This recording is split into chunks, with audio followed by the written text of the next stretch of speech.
네덜란드 중부에 위치한 도시 바헤닝언.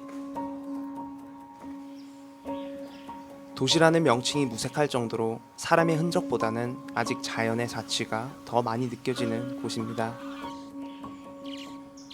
인구 4만 명도 살지 않는 바헤닝언. 하지만 이 작은 도시에는 아주 특별한 별명이 있다고 합니다. 바헤닝언 도시의 특별한 별명, 바로 생명과학의 중심지입니다. 이런 특별한 별명을 가지게 된 데에는 바로 바헤닝언 대학교의 역할이 있는데요. 100년이라는 긴 역사와 전통을 가지고 있고 끊임없는 투자와 연구와 노력으로 농업, 환경, 축산 분야에서 전 세계 1위 자리를 놓치지 않고 있는 대학교. 바로 그 대학교에 제가 지금 나와 있습니다.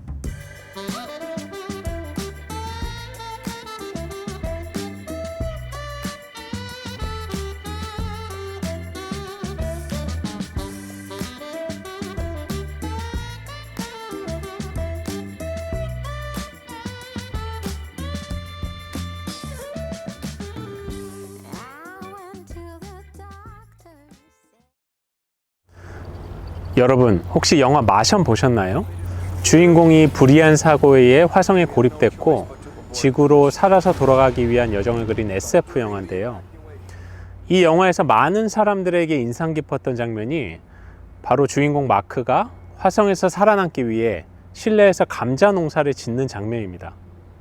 영화 같기만 한 이 장면, 박사님, 과연 가능할까요? Absolutely. Yes, farming in space is possible, or let's say growing plants in space is possible. But if you think of Mars, we can't grow crops just in the field of Mars. But what we can do, we need an indoor farm. And then the interesting thing is, what we do for the research for space, we learn also a lot about how to grow plants optimally, how to do it in a sustainable way, such that we can also use it on Earth, or at least the knowledge use it for cultivation on Earth. The number of people is growing, so we need more and more food, and in particular we need plant, because if we are going from to 9 or 10 billion people on the world, we need much more food, and we cannot use more land, because at the end the land area is limited. That means that the productivity needs to go up, so we need to make it much more efficient. At the same time, it needs to be sustainable. So this is for us definitely one of the key issues on how to feed the world in a sustainable way.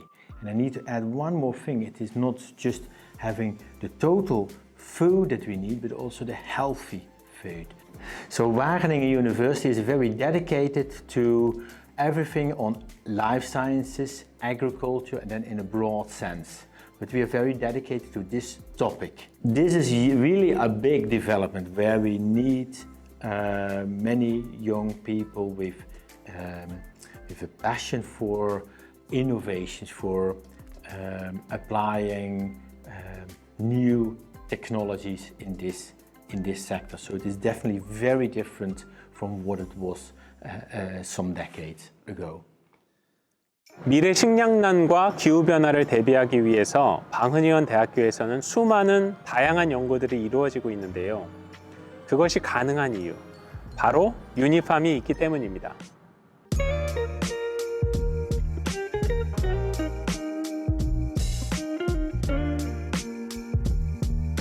Hi, I'm Luca and I'm a plant sciences major here at Wageningen University. So I just finished my master thesis where I was working with basil and how to make it more tolerant for cold temperatures.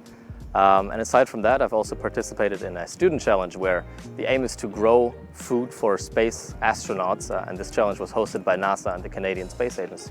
So Wageningen University has a lot of different choices when it comes to plant sciences. For example, I specialize in greenhouse horticulture, but it can also be more into pathogens and genetics. And the unique thing about Wageningen University is that we have Unifarm and other state-of-the-art structures which enable you to do all kinds of different researches regarding the plants. Unifarm really has not just the traditional Dutch agriculture, but they even have a bunch of banana plants and banana trees there, which I found fascinating the first time I saw it. Aside from that, there's studies going into insect behavior and how they interact with plants. but also into developing plants that are more resistant to stresses, for example, drought. So Unifarm is not just a traditional greenhouse, but it has a lot of different compartments where a lot of different research can be performed. And having this really high-tech version of a greenhouse, even for the Netherlands, greatly enables you to do a lot of different interesting research topics. So by having this greenhouse directly connected to the university, it just enables even students to have practical experience in greenhouses while studying here at university, not just having to wait for an internship at some company in order to gain that experience. With growing world populations, our demand for food will also increase quite a lot. So the agriculture industry is definitely in need of some new and fresh and, most importantly, sustainable ideas. So there's a lot of potential to develop yourself and the world as all if you go into that area. And what I'm personally also excited about is the opportunity to work on agriculture in space, now that rocket technology is developing a lot, and that's something I'm very passionate about personally. So in Wageningen, you don't just study theory, but it's always connected to some practicals that you do along with the courses. So this experience that you gain from that and from student challenges, which they offer a lot of here, really helps you get a hold of what you're doing and start off into your work life much more well prepared than other universities might offer. 다양한 실험과 연구를 통해 얻는 참신한 아이디어. 이런 아이디어를 바탕으로 학생들의 창업을 지원해주는 특별한 곳이 있다고 하는데요. Welcome to Startup Village Wageningen. My name is Gitte Schober and I'm the coordinator of entrepreneurship at WUR. WUR is Wageningen University and Research, and basically what we are coordinating are creative minds who want to build an idea. So what is Startup Village? Startup Village is part of Wageningen campus, where you will find fundamental research, applied research, experiments in collaboration with corporates, but also corporates themselves in their R&D departments. On top of that, a lot of small companies need a home too, and this is where Startup Village is located. It's a collective building where you will find R&D departments, where you will find smaller advisory consultancy companies, but also nascent, emerging, what we call startup companies. So Startup Village is for entrepreneurial minds and also for the next steps where you develop and grow your company. In Europe, we have excellent research. Wageningen University is one of the best in the world. But what governments did also realize is that all this brilliant knowledge didn't get translated into products and services. So we were not really good in solving economic problems, helping companies grow. So what we needed to do was establish a place, a safe haven, an incubator where creative minds could work on their solutions for problems and also start building companies, collaborating with bigger established companies. And by collaborating with them, working with them in projects, we know that the science and insights, the solutions from this university also get translated into products, services, small contributions, and sometimes into breakthrough, really radical innovations like some solutions for indoor farming. We have a company like Eagle Eye who is offering drone and GIS services in image analysis. Also, we have really interesting food-based companies like Rival Foods, who is developing a soy alternative for the European market in the Green Protein Initiative. Currently, we also have Insect Sense, is right now I think 3 student startup companies who use the sense of smell of bees for the detection of diseases, but also for the detection of interesting compounds. Right now they have proven that you also can use it to detect if a person carries the coronavirus. And it only takes 10 minutes for a bee to smell you. So you can imagine that there is a potential, and it is more accurate than dogs.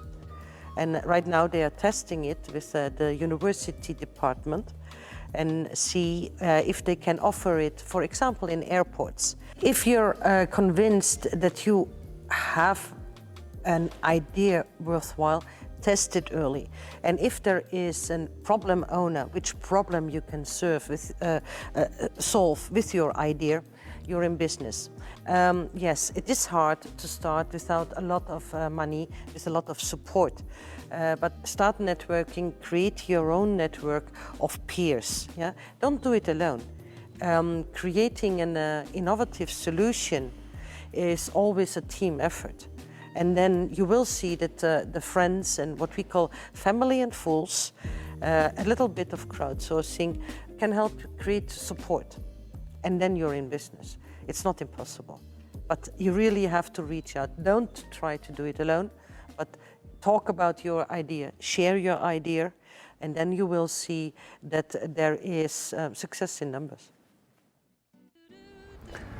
바흐닝언 대학교에도 많은 한국 분들이 다양한 분야를 공부하고 있는데요. 한국 유학생들이 바라본 바흐닝언 대학교, 과연 어떨까요? 안녕하세요. 저는 바흐닝언 대학 플랜트 사이언스를 전공한 박주섭입니다. 세부 전공으로는 그린하우스를 공부했고요. 최근에 졸업을 하고 지금은 취업을 준비하고 있습니다. 안녕하세요. 저는 바흐닝언 대학교에서 플랜트 사이언스 내추럴 리소스 매니지먼트를 전공한 이신혜라고 합니다. 이렇게 사계절이 뚜렷한 우리나라에서는 1년 내내 작물을 안정적으로 재배하기가 어렵기 때문에 시설 원예가 굉장히 중요하다고 생각했습니다.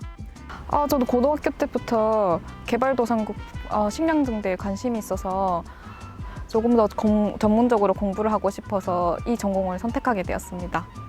먼저 이 대학에 대해서 관심을 가지게 된 이유는 사실 사소한 거였는데요. 네덜란드의 토마토 수확량이 단위 면적당 토마토 수확량이 다른 어떤 나라보다 월등하다는 걸 알게 됐어요. 그때부터 이 나라에 대해서 관심을 가지게 됐고 그게 이 대학교로의 진학으로 이어진 것 같습니다. 바흐닝언 대학교가 네덜란드에서 농업으로 가장 유명하고 제가 학사 공부할 때 네덜란드의 선진 사례에 관해 많은 좋은 얘기들을 들었습니다. 그래서 이 나라에 대해 호기심이 생기게 됐었고 바흐닝언 대학교를 그 과정에서 알게 돼서 여기에 진학하게 되었습니다. 우리나라와 비교했을 때 가장 두드러지게 다른 점은 한 학기에 한 가지 과목 혹은 두 가지 과목만을 공부한다는 것일 텐데요. 그래서 해당 과목에 대해서 좀 더 집중할 수 있고 좀 더 깊이 있게 배울 수 있게 되는 것 같습니다. 제가 느낀 가장 큰 다른 점은 한 과목당 여러 분야의 교수들이 가르치기 때문에 제가 많은 견해를 한 과목에서 배울 수 있었던 점이 좋았다고 생각합니다. 그리고 학기 중에 단순히 수업만 듣는 게 아니라 여러 가지 활동을 하게 되는데요. 예를 들면은 그룹 활동, 프레젠테이션, 토론, 실험 등 여러 가지 활동을 겸하게 되면서 그 학기에 배우는 과목을 조금 더 내 것으로 체화할 수 있는 시간을 많이 가지게 되는 것 같습니다. 저는 호헨하임 대학교 박사 과정에 진학하게 돼서 거기서 인해 사용량에 따른 옥수수의 생산량 변화를 예측하는 모델을 연구하게 될 예정입니다. 현재 저는 시설 원예 혹은 수직 농장 관련 분야에서 일을 하고 싶어서 현재 구직 활동 중이고요. 구체적으로는 연구원 혹은 시설 관리 매니저로 취직하고 싶어서 그쪽 관련 공고를 많이 열람하고 있습니다. 제가 박사를 찾는 과정에서 많은 오퍼들을 봤었는데 상당히 많은 자리가 있었고 다양한 분야가 프로젝트로 진행되고 있었습니다. 그래서 만약 공부에 뜻이 있고 하고 싶은 게 있으시다면 대학교에 진학해서 유럽에서 많은 자리를 찾을 수 있을 거라고 생각합니다. 현재 한국, 네덜란드 그리고 세계적으로 굉장히 수직 농장이 박강을 많이 받고 있는데요. 그래서 관련 분야 공고들도 굉장히 많이 올라오는 편입니다. 그만큼 현재 투자도 많이 이루어지고 관련 인재들에 대한 수요도 높기 때문에 시설 원예를 공부한다면 앞으로도 전망이 굉장히 밝을 것이라고 생각합니다. 지금까지 네덜란드 바흐닝언 대학교에 대해 소개해 드렸는데요. 네덜란드는 농업의 발전 가능성과 미래에 대한 기대가 큽니다. 여러분들이 그리는 한국 농업의 미래는 어떤 모습인가요?